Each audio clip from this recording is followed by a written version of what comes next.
Una sierva del Señor. Y tengo ahora el gran privilegio de enseñar. Un privilegio que no merezco, simplemente lo he recibido por gracia. Que está delante de ustedes el más indigno de todos. Pero cuando contemplo todo eso, en verdad uno puede exclamar desde el corazón: ¡cuán grande es Él! ¡Cuán grande es Él! Y siempre tendremos la fuerza, porque el Espíritu Santo nos da la fuerza de decir cuán grande es Él, aún a pesar de todas las crisis que pueden estarse desatándose en nuestro alrededor. Porque sabemos, estamos confiados, estamos descansando en su soberanía. Sabemos cuán grande es nuestro Dios y que Él tiene el absoluto control. Así que no contemplemos nuestros lamentos o los lamentos de otros. No contemplemos su poder. Vamos a seguir con Amós, capítulo 7. Como siempre, tengo que dejar los lentes para poder leer. Vamos a ponerlo por aquí, para que no se caiga. Amós capítulo 7, desde el verso 1 hasta el verso 17. Yo lo voy a leer en Nueva Traducción Viviente, así que me salgo de la línea tradicional de leer en la Biblia que más reina en el mundo evangélico, que es la Reina Valera. Pero me agrada mucho esta versión dinámica. Hay expresiones que tienen mucha fuerza. Comienzo a leer. El Señor soberano me mostró una visión. Lo vi preparándose para enviar una enorme nube de langosta sobre la tierra. Esto ocurrió después de que la parte de la cosecha del rey había sido recolectada.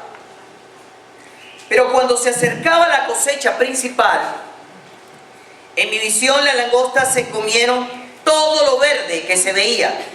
Entonces dije: oh Señor soberano, por favor, perdónanos o no sobreviviremos, porque Israel es tan pequeño. Así que el Señor se retractó de ese plan y dijo: no lo haré. Después el Señor soberano me mostró otra visión. Lo vi preparándose para castigar a su pueblo con su gran fuego. El fuego había quemado las profundidades del mar e iba devorando toda la tierra. Entonces dije: oh Señor soberano, por favor, detente o no sobreviviremos, porque Israel es tan pequeño. Entonces el Señor también se retractó de ese plan. Tampoco lo haré, dijo el Señor soberano. Luego me mostró otra visión. Vi al Señor de pie al lado de una pared que se había construido usando una plomada. Usaba la plomada para ver si aún estaba derecha. Entonces el Señor me dijo: Amós, ¿qué ves? Una plomada, contesté. Y el Señor respondió: probaré a mi pueblo con esta plomada. Ya no pasaré por alto sus pecados.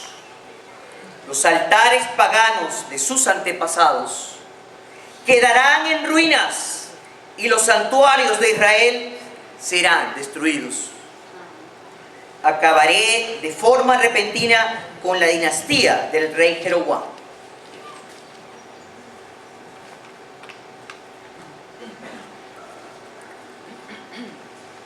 Luego, Amasías, el sacerdote de Betel, mandó un mensaje a Jeroboam, rey de Israel: Amós, están tramando una conspiración contra ti, contra usted, aquí mismo en el umbral de su casa.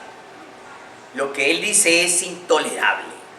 Anda diciendo, pronto matarán a Jeroboam y el pueblo de Israel será enviado al desierto. Entonces Amasías envió órdenes a Amós. Vete de aquí, profeta. Regresa a la tierra de Judá y gánate la vida profetizando allí. No nos molestes con tus profecías aquí en Betel. Este es el santuario del rey y el lugar nacional de culto. Pero Amós contestó, no soy profeta profesional, ni fui entrenado para hacerlo. No soy más que un pastor de ovejas y cultivador de las higueras sicomoros. Sin embargo, el Señor me llamó y me apartó de mi rebaño y me dijo, ve y profetiza a mi pueblo en Israel. Ahora bien, escuchen este mensaje del Señor. Tú dices, no profetices contra Israel. Deja de practicar contra mi pueblo. Deja de predicar contra mi pueblo, perdón. Pero esto es lo que dice el Señor. Tu esposa se convertirá en prostituta en esta ciudad y a tus hijos y a tus hijas los matarán. Tu tierra será repartida y tú morirás en tierra extranjera. Con toda seguridad el pueblo de Israel irá cautivo al destierro, lejos de su patria. Gracias, Señor, oremos por tu palabra leída. Gracias, Señor, nuevamente porque hoy vienes a encontrarnos con ella. Gracias porque todavía podemos leerla libremente. Gracias por todos esos siervos que se esforzaron en todos esos grandes procesos de traducción, de salvaguardar su contenido para que nosotros ahora disfrutáramos de ella. Te pedimos que nos ayudes, Señor. Ayúdanos, Señor, a comprender hoy su contenido. Ayúdanos a escuchar con atención. Ayúdanos a concentrarnos en tu voz. Pero es porque tenemos, o tu Santo Espíritu inspira en nosotros corazones de subordinación a ti. Y hoy más que nunca, tu Santo inspira en nosotros obediencia a tu nombre.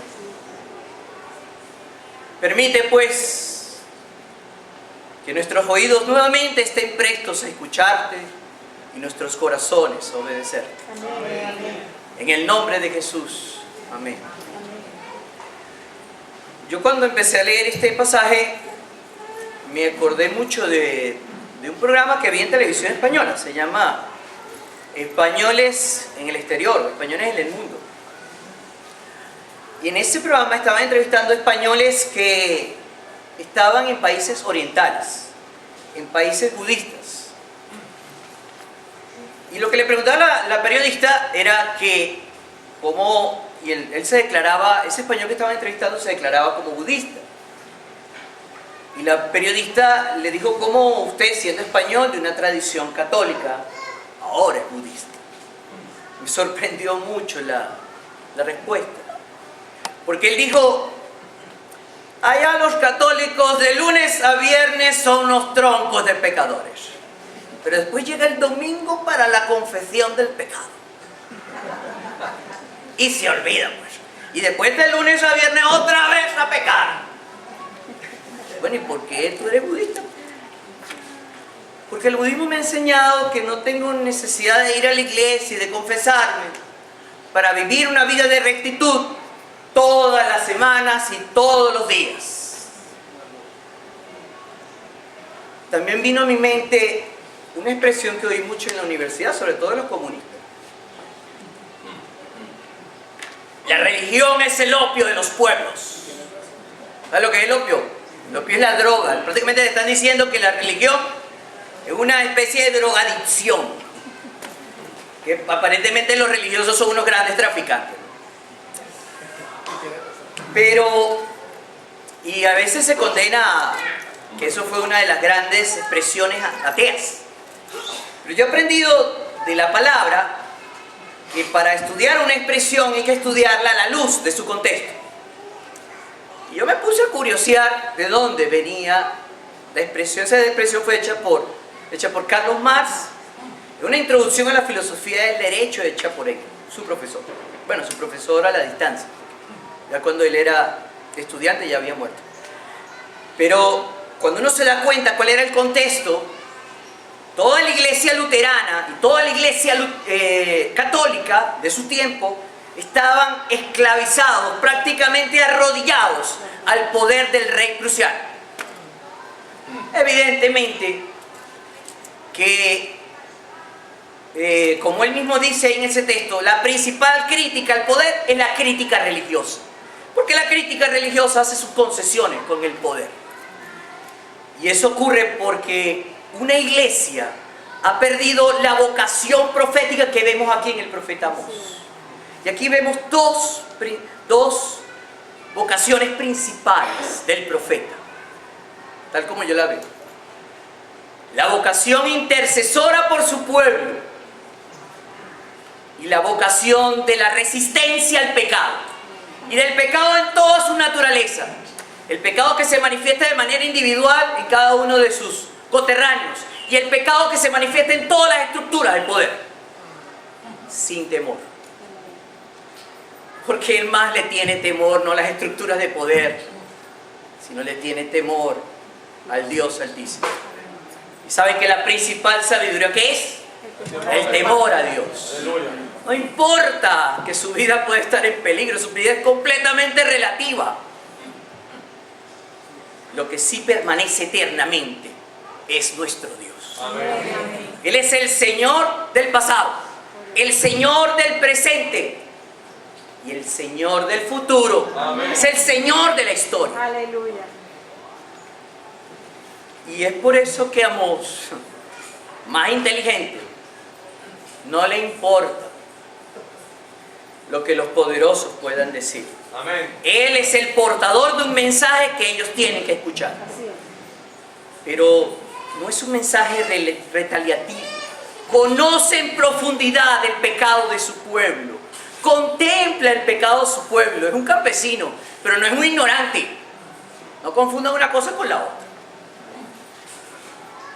He visto muchas personas del campo que tienen mucha sabiduría de lo que mucha gente citadina pueda tener. Yo duré 10 años en la selva. Tuve mucho contacto con mineros en regiones de zonas rurales. No tienen por qué ser subestimados por los citadinos como nosotros, los caraqueños. Porque en ellos también hay sabiduría y en ellos también, como cualquiera de nosotros, se manifiesta la sabiduría y el poder de Dios. Y como podemos ver en los anteriores capítulos, tenía una profunda información, no solo de la situación de su pueblo que era Judá, de la situación de lo que ocurría en el norte, sino también de todo lo que ocurría en su entorno. Era un hombre muy bien informado. Pero esa información toda era filtrada por la óptica de Dios. Porque lo leía con los lentes de la palabra. Y por eso es que el profeta se siente comprometido con su mensaje. Pero también se siente profundamente comprometido con su pueblo.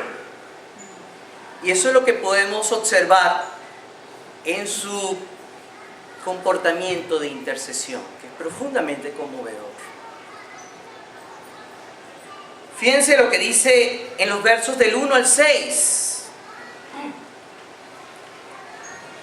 El Señor dice, Él le dice, después que el Señor dice lo que va a hacer, lo vi preparándose para enviar una enorme nube de langosta sobre la tierra. Esto ocurrió después de la parte de la cosecha del rey, había sido recolectada. Pero cuando se acercaba la cosecha principal, en mi visión las langostas se comieron todo lo verde que se veía. Entonces dije, oh Señor soberano. Fíjate que hace la acotación de que Él es el que gobierna. Pero empieza su labor sacerdotal de intercesión. Perdónalos. Nuevamente implora por paciencia. Porque la principal característica de un intercesor es ponerse en el lugar del otro. Pero para ponerse en el lugar del otro necesita estar informado. Pero no una información como la de los científicos, del objeto está allá, yo estoy nada más tomando nota acá. Es una información que me hace intimar afectivamente con el otro. Y por eso me comprometo con él. Y nuestro compromiso es que él salga del pecado y pueda ser sensible a la convocatoria de salvación. Y esa es nuestra labor de intercesores.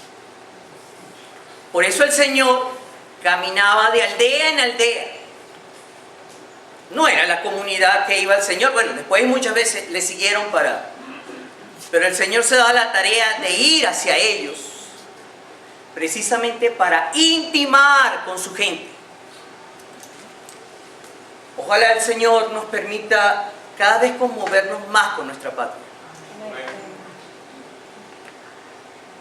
Nuestra patria necesita mucha intercesión de parte nuestra.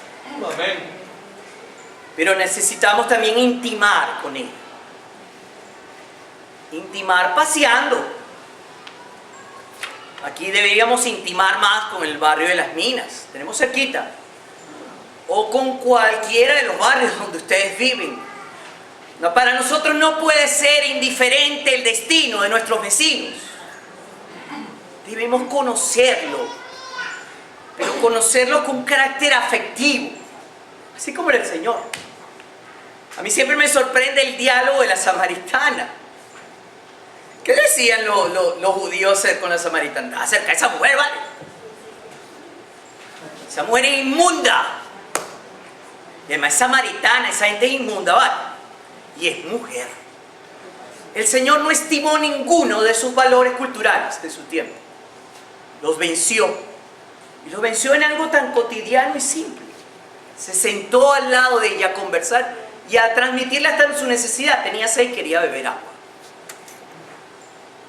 Y sus discípulos se escandalizaron. ¿Cómo se le ocurre al Señor? Y el Señor allí venció tres barreras culturales. La barrera étnica. O sea, tres barreras culturales que producen discriminación y que producen separación y no nos permite tener comunión. La barrera étnica. La barrera de género. El judío no podía acercarse a una mujer para hablarle así, menos una samaritana. Y la segunda gran barrera es la barrera eclesiástica. Él le dijo, no solamente vas a adorar aquí, sino puedes adorar en cualquier lugar, siempre que lo adores en ¿cómo era? En espíritu y verdad. Y así era nuestro Señor. Por lo tanto, nosotros no podemos ser menos. Nuestra labor misionera implica no solamente comunicar, sino el intercesor necesita mucho escuchar.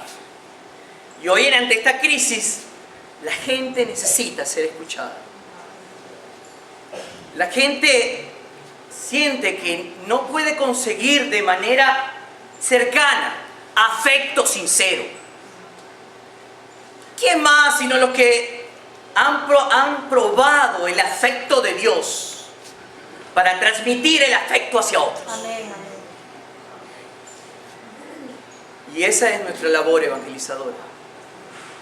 Y evidentemente que cuando yo conozco, contemplo, intimo, y lo sé por experiencia, últimamente ha cambiado mucho mi cultura de oración. Porque al hablar y al intimar con algunas personas, tu oración es más intensa hacia ellos porque los conoces. Sus intereses empiezan a ser tus intereses. Y a su vez mis intereses también los hago compartícipe. Porque cuando intimo debo tener la cultura de Adán con Eva. Ellas no vivían avergonzados porque se desnudaban. Acuérdense que el desnudo no es nada más de ropa. El desnudo es con todo, donde muestro todas mis debilidades, todas mis fragilidades, mis errores y también mis atributos. Los pongo al servicio. Y eso me obliga a interceder. Y eso es lo que vemos en Amós. Amós intercede por su pueblo. Pero es que también lo más característico aquí es que tenemos un Dios indiferente. Así como dice nuestro himno. Como dice nuestro himno, desde el imperio. Esa era la visión griega divina, que el Dios estaba por allá, no en el séptimo cielo, en el 11º. Eso era un piso sin ascensor, inalcanzable. Este no es un Dios inalcanzable, es un Dios que camina con nosotros y es un Dios que le gusta escuchar, que elabora la pastoral con nosotros. Y es un Dios atento a las solicitudes de sus siervos. Amén. Yo compartí esto con la célula y siempre lo digo porque yo también a veces cuando oro creía que Dios, cónchale, no me escuchaba. Somos así como los siervos del camino de Maús, ¿verdad? ¿Se acuerdan? Tenían el Señor ahí a Patemingo y no sabían que el Señor estaba ahí. Y nosotros somos así, sobre todo en situaciones de mucha crisis. Pero el Señor estaba ahí. Yo me acuerdo que cuando, también intenté emigrar y estuve en Orlando vendiendo arepas, vendía hasta 120 arepas, sobre todo los sábados. Me acuerdo que mi pensamiento nada más, al frente de esa gran plancha produciendo mi calor, Señor, no me dejes avergonzado. Señor, no me dejes avergonzado. Había también una situación con mi familia. Por eso que siempre hay que conseguirse muy buenas compañeras. Estaba alejado de la iglesia, porque no conseguí iglesias. Y María es la primera que me consigue la iglesia. Y justamente con la iglesia me consigue también la célula. Y voy a la célula. No, hermanos puertorriqueños. Pero en ese momento que voy, viene la mamá de uno de los miembros de la familia, creo que era de la señora. Y hasta la reflexión, lo que siempre hacemos en la célula, y de repente oramos al final. Y esa mujer se ha levantado y entonces se dirige hacia mí y me abraza. Yo no te voy a dejar avergonzado. Era la primera vez que la veía en mi vida. Yo no te voy a dejar avergonzado porque tú eres mi hijo. Era la primera vez en mi vida que yo la veía. Pero el Señor me comunicó con ella que Él no es indiferente a lo que yo le estoy implorando. Lo más íntimo de su corazón, el Señor lo conoce y no es indiferente.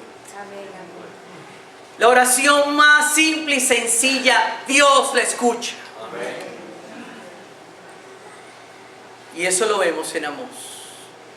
Amós sabía que era un Dios sensible, y fue sensible a su clamor. Por eso es que debemos interceder por nuestro país. Porque, como dice bien la palabra, la oración del justo puede mucho. Y ustedes se dieron cuenta con qué es lo que pasó también el sábado antes pasado. Yo pensé que no iba ni un niño, pero yo había orado. Se presentaron más de 60 niños. El Señor no es indiferente. El Señor quiere establecer comunión con cada uno de nosotros. Amén. Y ojalá que cada uno de nosotros se desafíe a profundizar la comunión con Él. Estudiar su palabra con seriedad, pero también tener momentos a solas o también cotidianos para estar muy cerca de Él.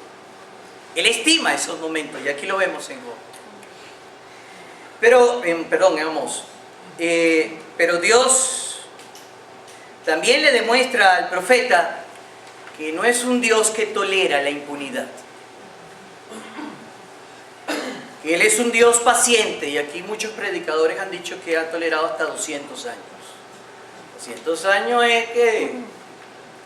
Y antes de eso, fue muy paciente con el pueblo de Israel.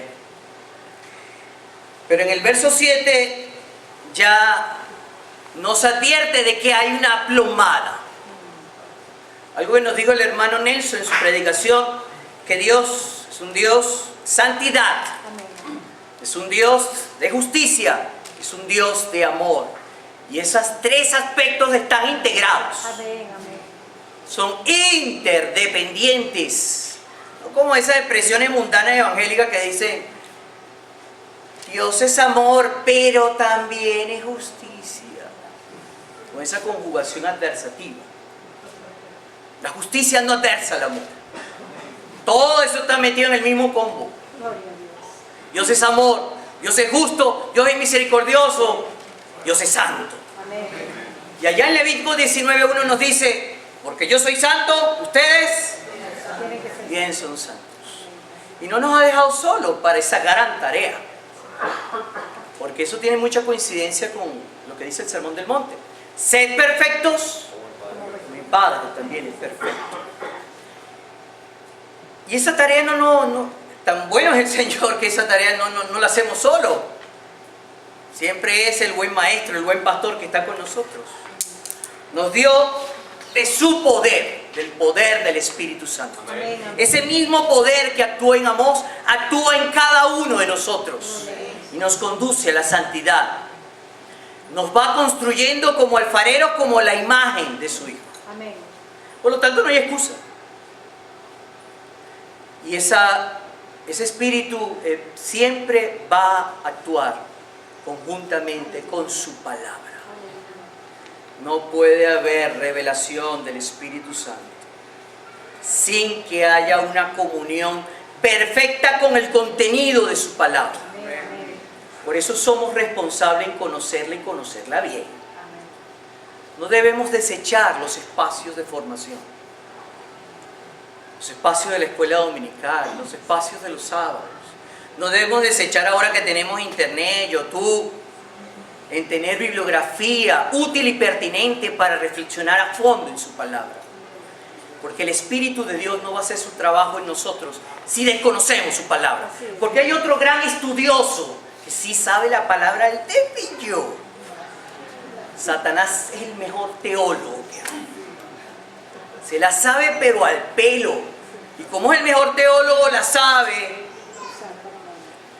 sabe distorsionar. Y si nosotros no percibimos su distorsión, pues nos puede arrastrar a la infidelidad a Dios.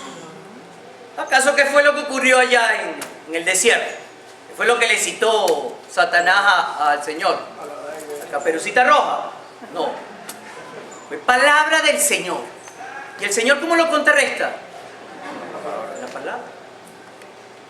Y no crean que, que Él era un Dios que se sabía todo. Pero como Él se sabía todo, oye, yo no tengo por qué saber tanto. Él era hombre igual que nosotros. Y ni siquiera tenía el privilegio de tener todos esos libros. Por ser varón tuve el privilegio de leerlos. Y también tuve el privilegio de ser enseñado. Pero todo era de memoria. Por supuesto que la memoria era analizada. Lo que quiero decir con esto es que si el Señor fue así, pues con nosotros no puede ser menos. No desperdiciemos los momentos de formación. Porque los momentos de formación son momentos en que llenamos nuestro equipaje, como el soldado llena su equipaje para ir a la guerra. Porque la espiritualidad en sí misma no está en el momento de oración o está en el momento de la lectura de la palabra. La espiritualidad se demuestra a donde está la guerra, en el mundo. En el servicio del Señor, en el mundo. No metido en las cuatro paredes de la iglesia. sino en nuestra función misionera, desde Jerusalén y hasta lo último de la tierra. Amén, amén. Ese es el espíritu de intercesión. El otro gran espíritu que yo observo en Amós, el espíritu de resistencia. Es lamentable que no haya sido un cristiano, pero probablemente lo fue. Hay un escritor argentino que vivió los últimos días y escribió un gran libro que se llama La Resistencia. Pues esa es la vocación del cristiano, resistir. Ahora hay una palabra psicológica que llaman resiliente. ¿Cómo? Eso. Pero eso no es psicológico, eso viene del término metalúrgico. Esos son aleaciones, y tú debes saber más porque eres químico, que hacen que se produzcan metales que, por supuesto, ofrezcan mayor resistencia a toda la capacidad corrosiva del ambiente. Y el segundo gran vocación de nosotros es resistir. ¿Cómo resistió Amós? En el verso 10, sufre descalificativo. ¿Qué le dicen él ahí? Amós está tramando una conspiración. Fíjate que no es el primero.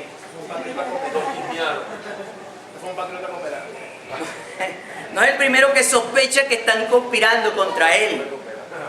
Lo primero que hace el opositor de la resistencia es descalificar. Por eso el profeta no puede ser susceptible a bajar su autoestima por los descalificativos, porque él sabe, conoce el Dios que lo llamó. Amén, amén. Y conoce su poder. Por lo tanto, no puede sentirse a menos cuando lo descalifique, y menos una figura de autoridad, porque él es portador de un mensaje que lo compromete. El segundo, la otra característica de un espíritu de resistencia es que el mensaje del profeta no es adulante. ¿Sabes lo que es adulancia? Adulancia es que no es a la mecánica. Una de las cosas que, bueno, yo a veces leo a Teodoro Pecó y dice que casi todos los dictadores, y también, otro líder copellano, el que fue jefe de la unidad, que tiene un libro que se llama El Dictador. Y una de las características de todos los dictadores es que le encanta rodearse de puros aduladores. Que le diga, tú sí eres grande. Tú eres el gran líder de Latinoamérica.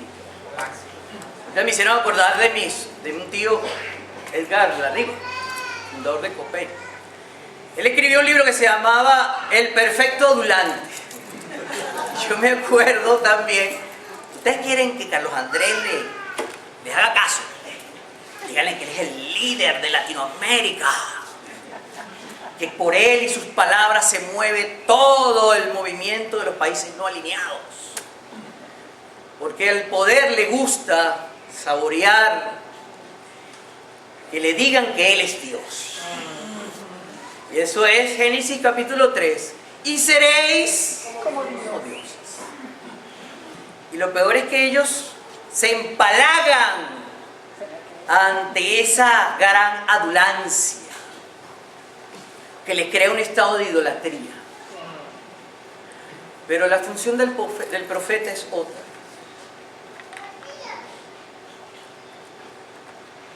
El mensaje del profeta es develar su idolatría. Y eso no es cómodo.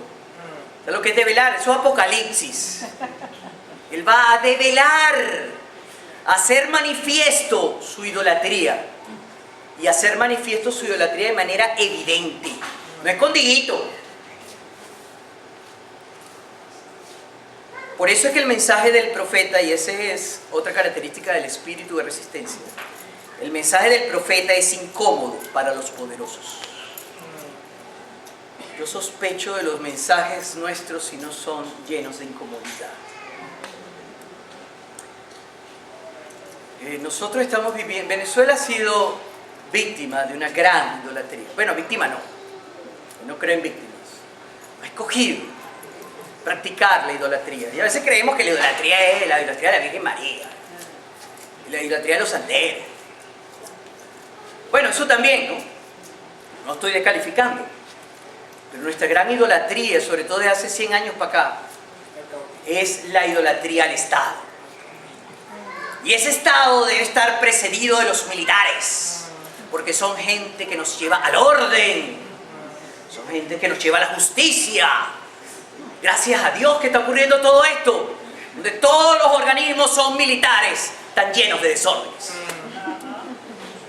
Dios ha encargado que este momento se desmitifique toda esa estructura idolátrica. Y eso viene de más lejos. Eso viene de la idolatría Bolívar. Hay un librito que se llama, bueno, se llama El Divino Bolívar. Ese profeta se llama Elías Pino Iturrieta. Y esa idolatría comenzó con Guzmán Blanco. Le quitó a la iglesia, o sea, donde está el panteón era una iglesia católica. Y adivínense dónde ponen el cadáver de Bolívar. Precisamente en el centro, donde el cura dice: este es el cuerpo de Cristo. Ahí donde el católico cree que se transfigura el pan. Ellos creen que se transforma realmente en carnita. Se transmuta. O la transustanciación. Bueno, gracias por corregir. Y no es casual que haya puesto el cadáver de Bolívar allí. El padre libertador. No, yo no quiero negar los atributos de Bolívar, pero no es para idolatrarlo, es una figura humana. Tuvo sus deficiencias y sus logros. Pero con detrás de eso había una idolatría hacia la figura de los militares. Por eso es que ¿cómo es posible que nada más se hable de todas las grandes figuras de independencia que tengan origen militar y se subestime? Por ejemplo, a uno de los primeros luteranos y redactor de la Constitución, de la primera Constitución venezolana, Juan Germán Rocio. Y cuando leen sus escritos, se los puedo enviar por vía de correo, algunos se los he enviado, son reflexiones de la palabra de Dios. Y la palabra de Dios lo lleva a creer que la monarquía española es una idolatría, que el absolutismo español es una idolatría, y por eso la guerra de la independencia es una liberación. Y eso lo hace la palabra. Y ese mensaje, nuevamente, es un mensaje incómodo. No es un mensaje para adulantes. Eso nos desafía a nosotros a ser valientes. Amén. Ser valientes con las estructuras de poder. Lamentablemente hemos sido muy complacientes, me parece a mí. A veces me he sentido más identificado con los postulados que dice los sacerdotes, que no son postulados o comunicados hacia el gobierno, que son nada incómodos, nada cómodos. Y el pueblo de Dios todavía lo veo apagado. Nuestro mensaje no puede ser nunca adulante al poder, porque venimos de una tradición también que venir al poder como todavía uno subfruto. Voy a acercarme al político tal para ver si consigo unas cabillitas y puedo levantar una buena iglesia. O si no, también de nuestra visión antropológica dual, donde cree que lo político es del diablo. Yo no tengo por qué estar ahí, porque me puede infectar. Y entonces adopto una indiferencia irresponsable. Y eso es pecado, hermano. Otra característica del espíritu de resistencia, que lo pueden ver del verso 12 al 13, y es la parte que, bueno, donde la gente no le gusta. El profeta sufre las consecuencias de su mensaje. esto es para valiente, esto no es para cobarde. Como dice el pastor, es para que tenga pantalones. Aunque las mujeres también se ponen pantalones. Hay mujeres muy valiosas, muy valientes. Pero el profeta sufre las consecuencias de su mensaje. No tiene miedo a las estructuras de poder. Como dije antes, tiene miedo es al Dios Altísimo. Amén. Su temor está en Jehová, Aleluya. que es el principio de toda sabiduría. Amén.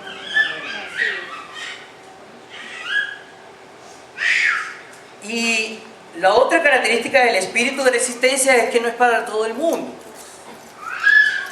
Este profeta es llamado por Dios. Y cuando vemos su llamado, no es un llamado que donde él puede ser profeta ahí sembrando, o ahí en su ganadito, o ahí en su tierra que se sentía chévere y cómodo, ahí en Judá. Como ha dicho bien mi hermano Nelson, sale de su zona de confort, sale de sus propias seguridades, nuevamente porque hay fidelidad de responder a su llamado. Las comodidades son relativas. La riqueza y las comunidades se nos han dado para disfrutarlas, pero no para que sean ídolos. En cualquier momento tenemos que tener la disposición de corazón de renunciar a ellas. Porque bien dice también el Sermón del Monte: buscad primeramente el reino de Dios y su justicia, y todo lo demás os será añadido. Es decir, lo material es añadido, se nos añade, no es la prioridad. La prioridad es la justicia. Amén. Nuestra prioridad es comunicar la justicia a las naciones. Gloria a Dios. Y sobre todo, yo en verdad sueño, así como soñó el profeta Amós con Venezuela.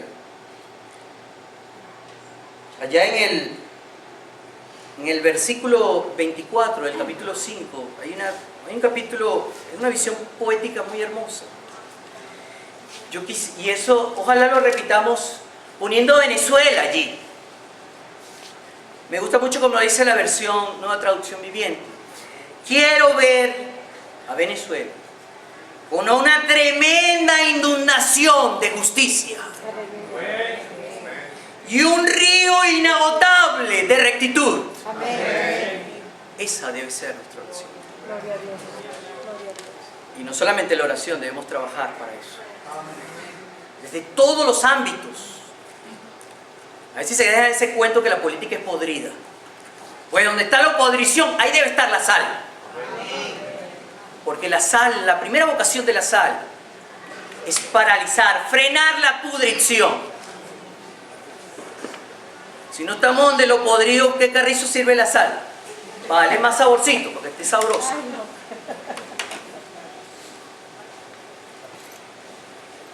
Ya voy a terminar.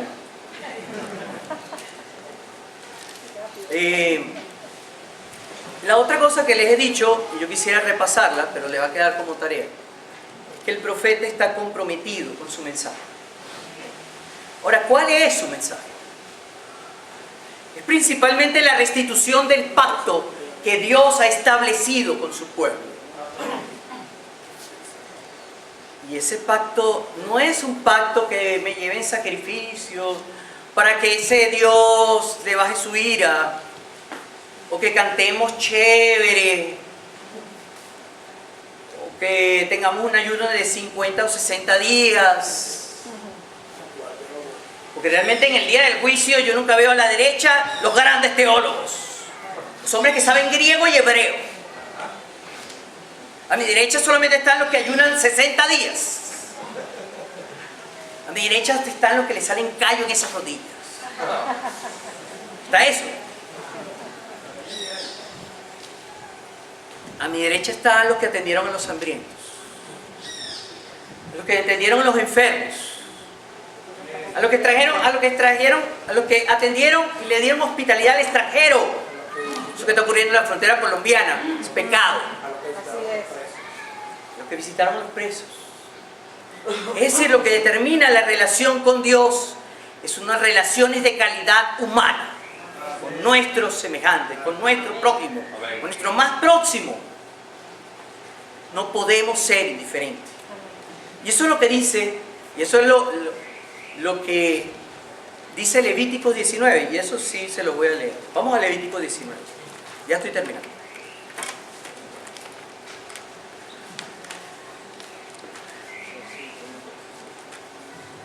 Y ahí pueden comprender por qué el espíritu de resistencia no puede ser adulante al poder. Levítico 19, y ya les digo, desde el verso... Sí, vamos a leerlo del verso 9 hasta el verso 19. Y esto es sermón, o sea, el sermón del monte es una reedición de este contenido. ¿Ya lo tienen? Levítico 19, verso 9, ya que él introduce en el verso 1, sed santos, como mí, sed santos, porque yo, el Señor Dios, soy santo. Pero en el verso 19, a partir del verso 9, caracteriza en qué consiste esa santidad que Él quiere inspirar en su pueblo. Cuando recojas las cosechas de tu tierra, no ciegues el grano en las orillas de tus campos, ni levantes lo que caiga de los segadores. Harás lo mismo con la cosecha de las uvas. No cortes hasta el último racimo de las vides, ni recojas las uvas que caigan al suelo. Déjalas para los pobres y para los extranjeros que viven entre ustedes. Yo soy el Señor tu Dios. No robes, no se engañen ni se estafen unos a otros. No traigan vergüenza al nombre de tu Dios al usarlo para jurar en falso. Yo soy el Señor. No defraudes ni le robes a tu prójimo. No retengas hasta el día siguiente el salario de tus obreros contratados. Ahí viene la primera seguridad social. No insultes al sordo, ni hagas tropezar al ciego. Debes temer a tu Dios. Yo soy el Señor. No tuerces la justicia en asuntos legales al favorecer al pobre, ni al ser parcial con el rico y poderoso. Están los adulantes. Siempre juzga con imparcialidad a las personas. No disemines chismes difamatorios entre tu pueblo. No te quedes con los brazos, y es una de las cosas que más me gusta. No te quedes con los brazos cruzados cuando la vida de tu prójimo corre peligro. Yo soy el Señor. No fomentes odio en tu corazón contra ninguno de tus parientes. Aclara los asuntos con la gente en forma directa, a fin de que no seas culpable de su pecado. No busques vengarte ni guardes rencor contra tus hermanos israelitas, sino ama a tu prójimo como a ti mismo. Yo soy el Señor. Deberás obedecer algunos decretos, esto poquito, todos mis decretos. Denme otro poquitico más. En el mismo 19, verso 32. Ponte de pie en la presencia de los ancianos y muestra respeto por las personas de edad. Teme a Dios, yo soy el Señor. No te aproveches de los extranjeros que viven entre ustedes en la tierra.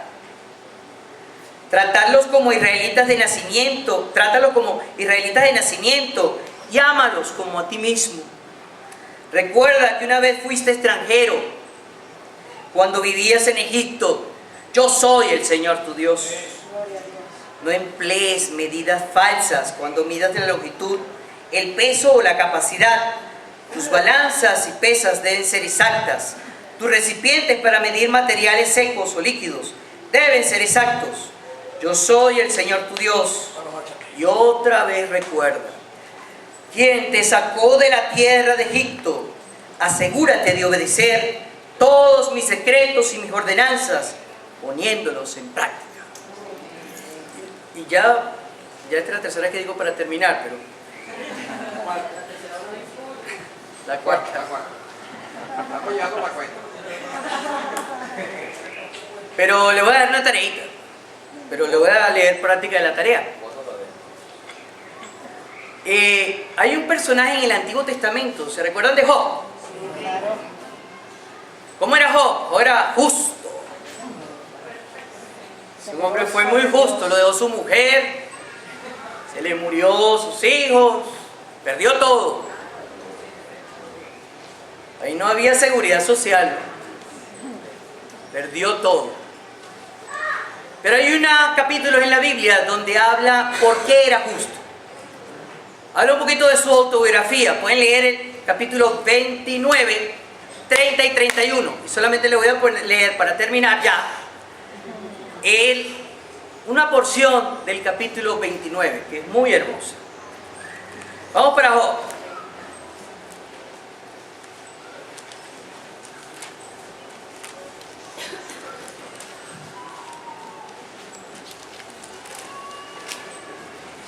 Vamos a leerlo a partir del verso 7 y ya hasta el 17. Aquí hay una expresión de mucha nostalgia. ¿Ya lo tienen? Amén. ¿Qué tiempos aquellos cuando yo iba a las puertas de la ciudad y ocupaba mi lugar entre los líderes reconocidos? Los jóvenes me daban paso cuando me veían e incluso los ancianos se ponían de pie en señal de respeto cuando yo llegaba. Los príncipes guardaban silencio y se cubrían la boca con las manos. Las más altas autoridades de la ciudad se quedaban calladas y refrenaban la lengua en señal de respeto. Los que me oían me elogiaban y los que me veían hablaban bien de mí. ¿Y por qué era todo ese elogio? Pues yo ayudaba a los pobres en su necesidad y a los huérfanos que requerían ayuda. Ayudaba a los que estaban sin esperanza y ellos me bendecían y hacían que cantaran de alegría el corazón de las viudas. Siempre me comportaba con honradez, la rectitud me cubría como un manto y usaba la justicia como un turbante. Yo era los ojos de los ciegos y los pies de los cojos. Era un padre para los pobres y ayudaba a los extranjeros en necesidad. Rompía la cara de los opresores incrédulos y arrancaba a sus víctimas de entre sus dientes. Aquí vemos un espíritu tanto de intercesión como un espíritu de resistencia al pecado en toda su corriente. Quiera Dios pues, y vamos a orar para que el Señor nos llene de su poder y en verdad encarnemos en la cotidianidad ese espíritu de intercesión y de resistencia. Amén. Vienen momentos difíciles, pero también vienen momentos muy interesantes. Posiblemente momentos de reconstrucción, donde se necesita gente con solvencia ética, con solvencia moral, hambrientos, que tengan sed y hambres de justicia. Y el gran reservorio de eso es el pueblo de Dios. Gloria a Dios. Pero para eso necesitamos ser llenos del Espíritu Santo. Amén. Amén. Gracias, Señor, por tu palabra. Gracias, Padre. Nuevamente nos desafías. Y gracias por los desafíos. Gracias, Señor, porque no nos dejaste solos. Tenemos el poder de tu Espíritu. Tenemos cerca tu palabra. Gracias, Padre. Tu palabra yo sé que suena no solamente en la letra escrita, sino suena en nuestros corazones.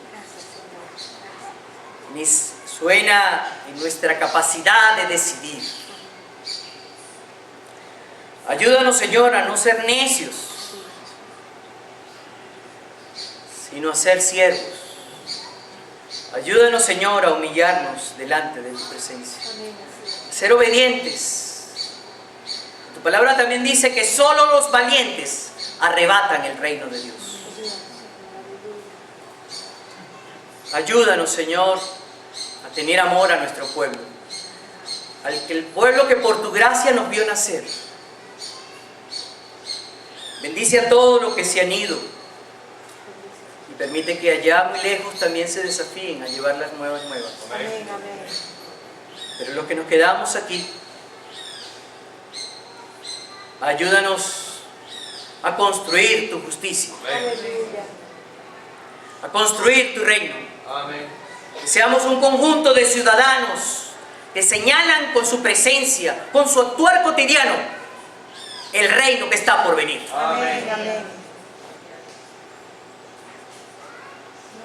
Que así algunos también te rechazarán, es cierto, pero otros vendrán atraídos por ti.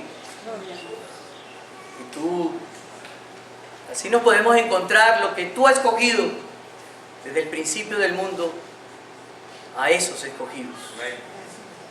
Que también se congregarán con nosotros en la comunidad de tus santos para seguir resistiendo como la sal ante la podredumbre del mundo. Y esa será siempre nuestra vocación, o ayúdanos a cumplir con esa vocación hasta que tú regreses y tu reino sea pleno entre nosotros. Amén, amén. En el nombre de Jesús. Amén. Amén. Gloria a Dios. Gloria.